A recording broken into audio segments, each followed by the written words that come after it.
My parents, they wanted me to get a high school diploma. That would be better than them. And then my children would perhaps be the first generation college students. So, for those who may not know you yet, can you share a little bit about who you are and what drew you into this work? Yes, I am currently a superintendent of schools, serving as an interim superintendent in Orange County, North Orange County, at a school district that serves about 25,000 students, 34 schools. Prior to this assignment, I was a retired superintendent of schools, having served for the last 10 years as a superintendent. And prior to that, I was a high school principal, a junior high school principal, a math teacher originally when I started my career in the 1980s, believe it or not.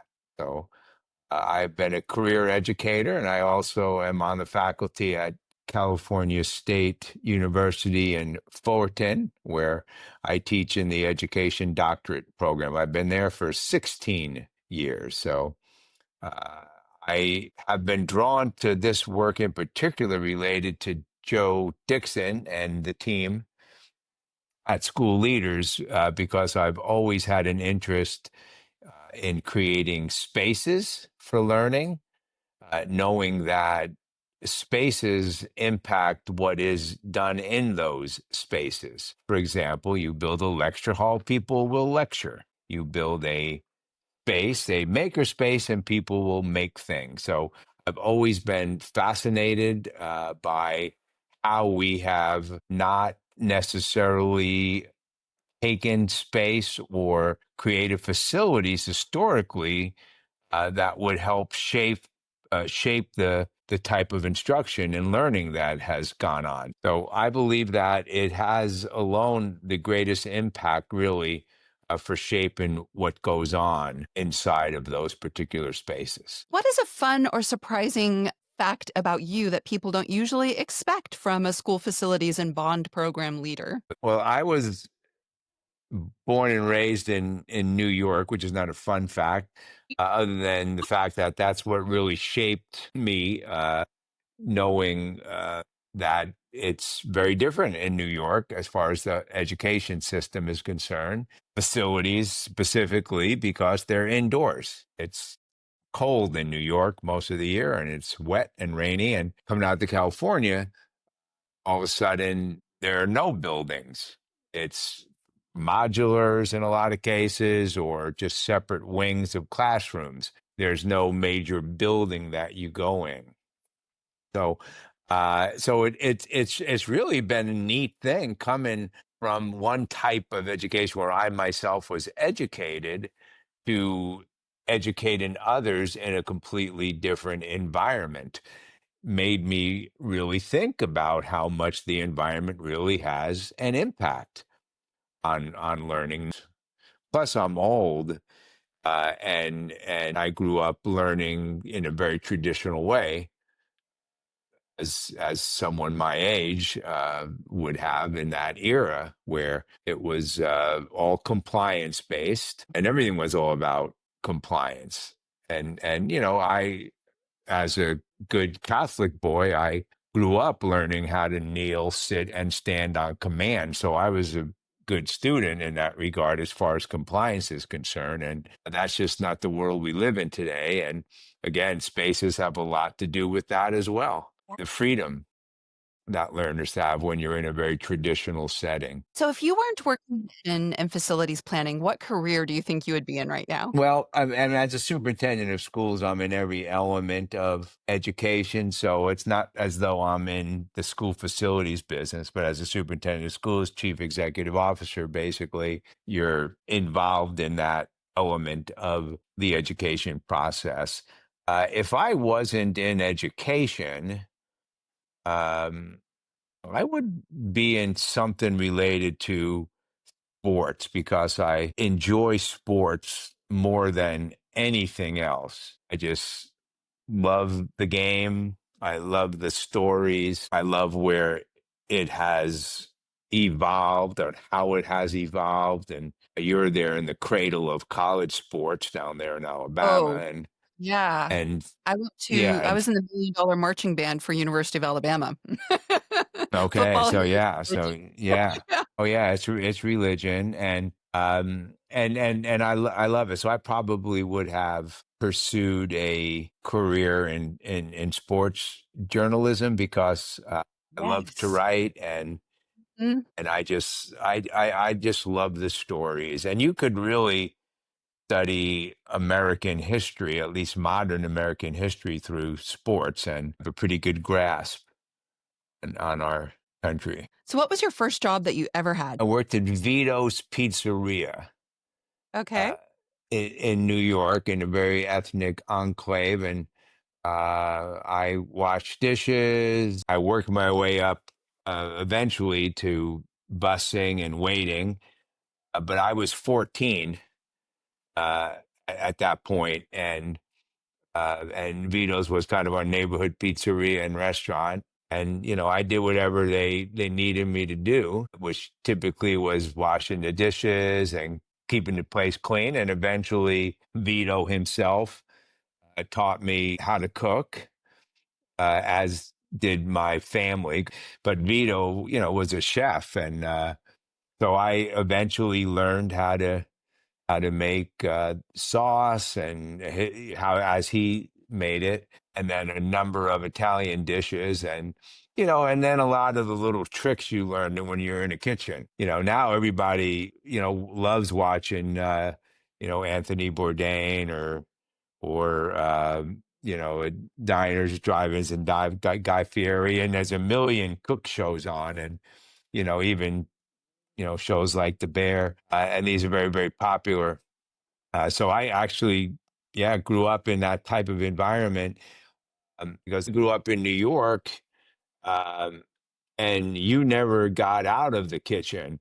I don't even I don't I've never even seen some of my auntie's living rooms. I have no idea. Sometimes, you peeked in there and you saw like the plastic still on the furniture.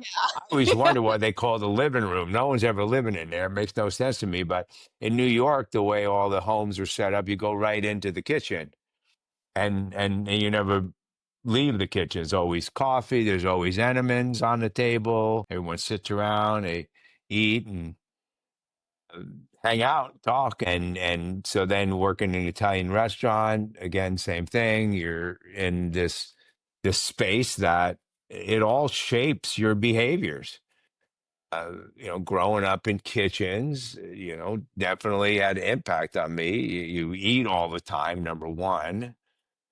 Um, and number two, you converse. That's why I became very conversational because I just grew up with all these people that never shut up. They just never shut up, and you gotta work hard to get a word in edgewise. And so yeah, spaces shape everything. One thing that I read in your bio was that you're very passionate about the equality of education. Yeah, education has really been a filter throughout our history, and certainly the division between those who achieve and those who do not achieve as well has really continued throughout our history. As an educator, as well as someone who was supported by public school system that found me, has always made me want to pay that forward.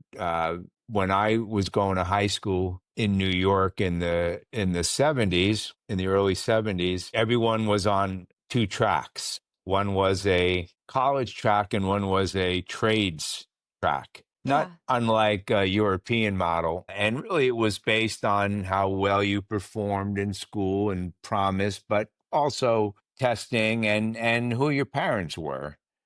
Um, so, as the son of a eighth grade educated teamster who built roads for a living and worked for the same construction company for his entire career before retiring and promptly dying, which again was a certain loyalty. that you had in that era. And if not for one of my teachers who said, I don't have to go to the trade school if I don't want because I have a lot of promise.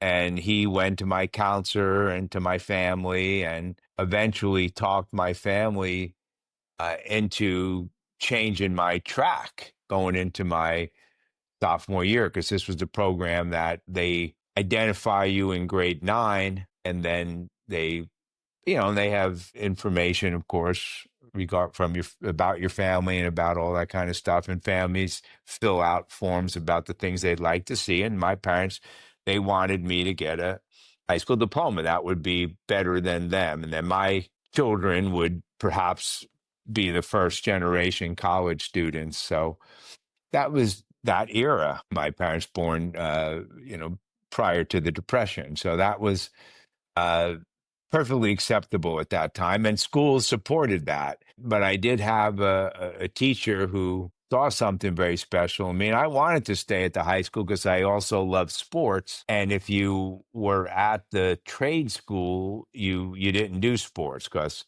you basically took like 2 classes at the high school and then you bussed or you drove yourself your later years to the facility where you would learn your trade. Anyway, my teacher said this guy could succeed here, and my parents were very reluctant, and as was my counselor. And they didn't think it was a good idea. My parents, of course, did not think it was a good idea. It wasn't like they were saving for college. My dad never made more than $18,000 a year. But I sulked, and eventually they gave in. I got through to my mom, and Uh-huh. so they gave me a chance, and turned out that I was a pretty good student when there was effort put into me and the expectations were higher. I had to pass 2 Regents exams to even stay in the school. And Regents exams are in New York, exclusive to New York, where you not only have to pass the class, but you have to also pass an end of the year test in that subject area. So Mm, I had to take 2 math classes, algebra and geometry, over the summer before going into my sophomore year to stay there. And under Mike Ryan's tutelage, my teacher, I went to summer school twice over that summer and passed both exams. And lo and behold, I became a math teacher eventually because Mike was a hero of mine and someone that said you can do this, you can do this, and it just proved to me that if I could do it, anyone could do it. mhm. I'm Yeah. not a rocket scientist, so I figured it out. Hard work, support, someone to help me through the rough part. So I have always felt as though in every classroom that I have been in as a teacher, as a principal, as a superintendent, that there's someone like me amongst this group of kids. I'm out there somewhere, someone that just needs support, someone that just needs someone to say, you can do this, kid. I don't care that you don't seem to be very good at this or that you don't try hard. Maybe it's because you don't think there's anything worth trying hard for. Or maybe you live in an environment like I grew up in where there were no books in my house. There was a TV, and when cable TV came, the cable box, oh, that was the mecca. You were watching TV. My parents, they weren't readers or educated. They were 8th grade educated, so that was something that they just believed that was just the American way.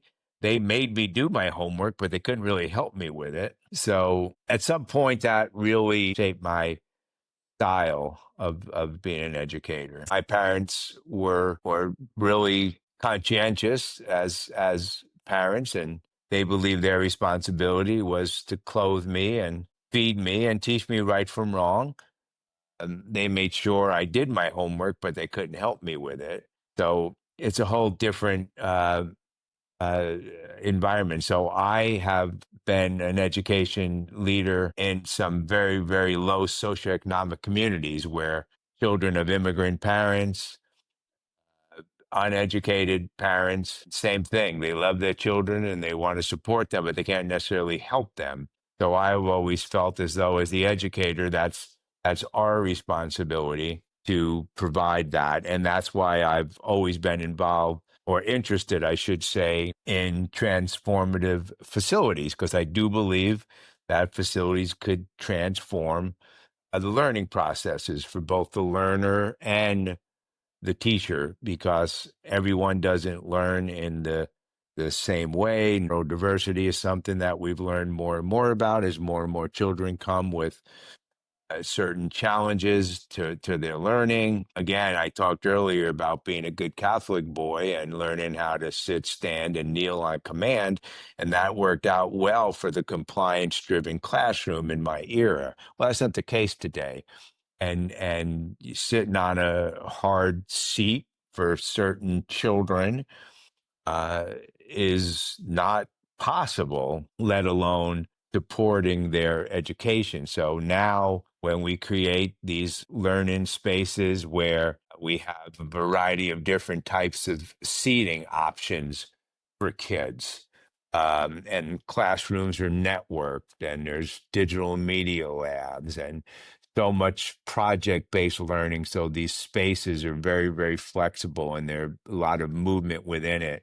And then something I talked earlier about, which is the outdoor learning experience and garden-based outdoor classrooms, which I did in my last district, where we also had a bond, and 2 districts ago, I should say, where we created a lot of spaces outdoors, and that provided kids with a great opportunity to explore uh, and to just see things that they wouldn't otherwise see in a book, or even with digital technology. And as advanced as digital technology is, being out in the real world to watch science in action, because it's growing before your eyes, is the best way to really learn important concepts that are really difficult to teach in the abstract. Typically, schools like that are not serving lower socioeconomic communities. In fact,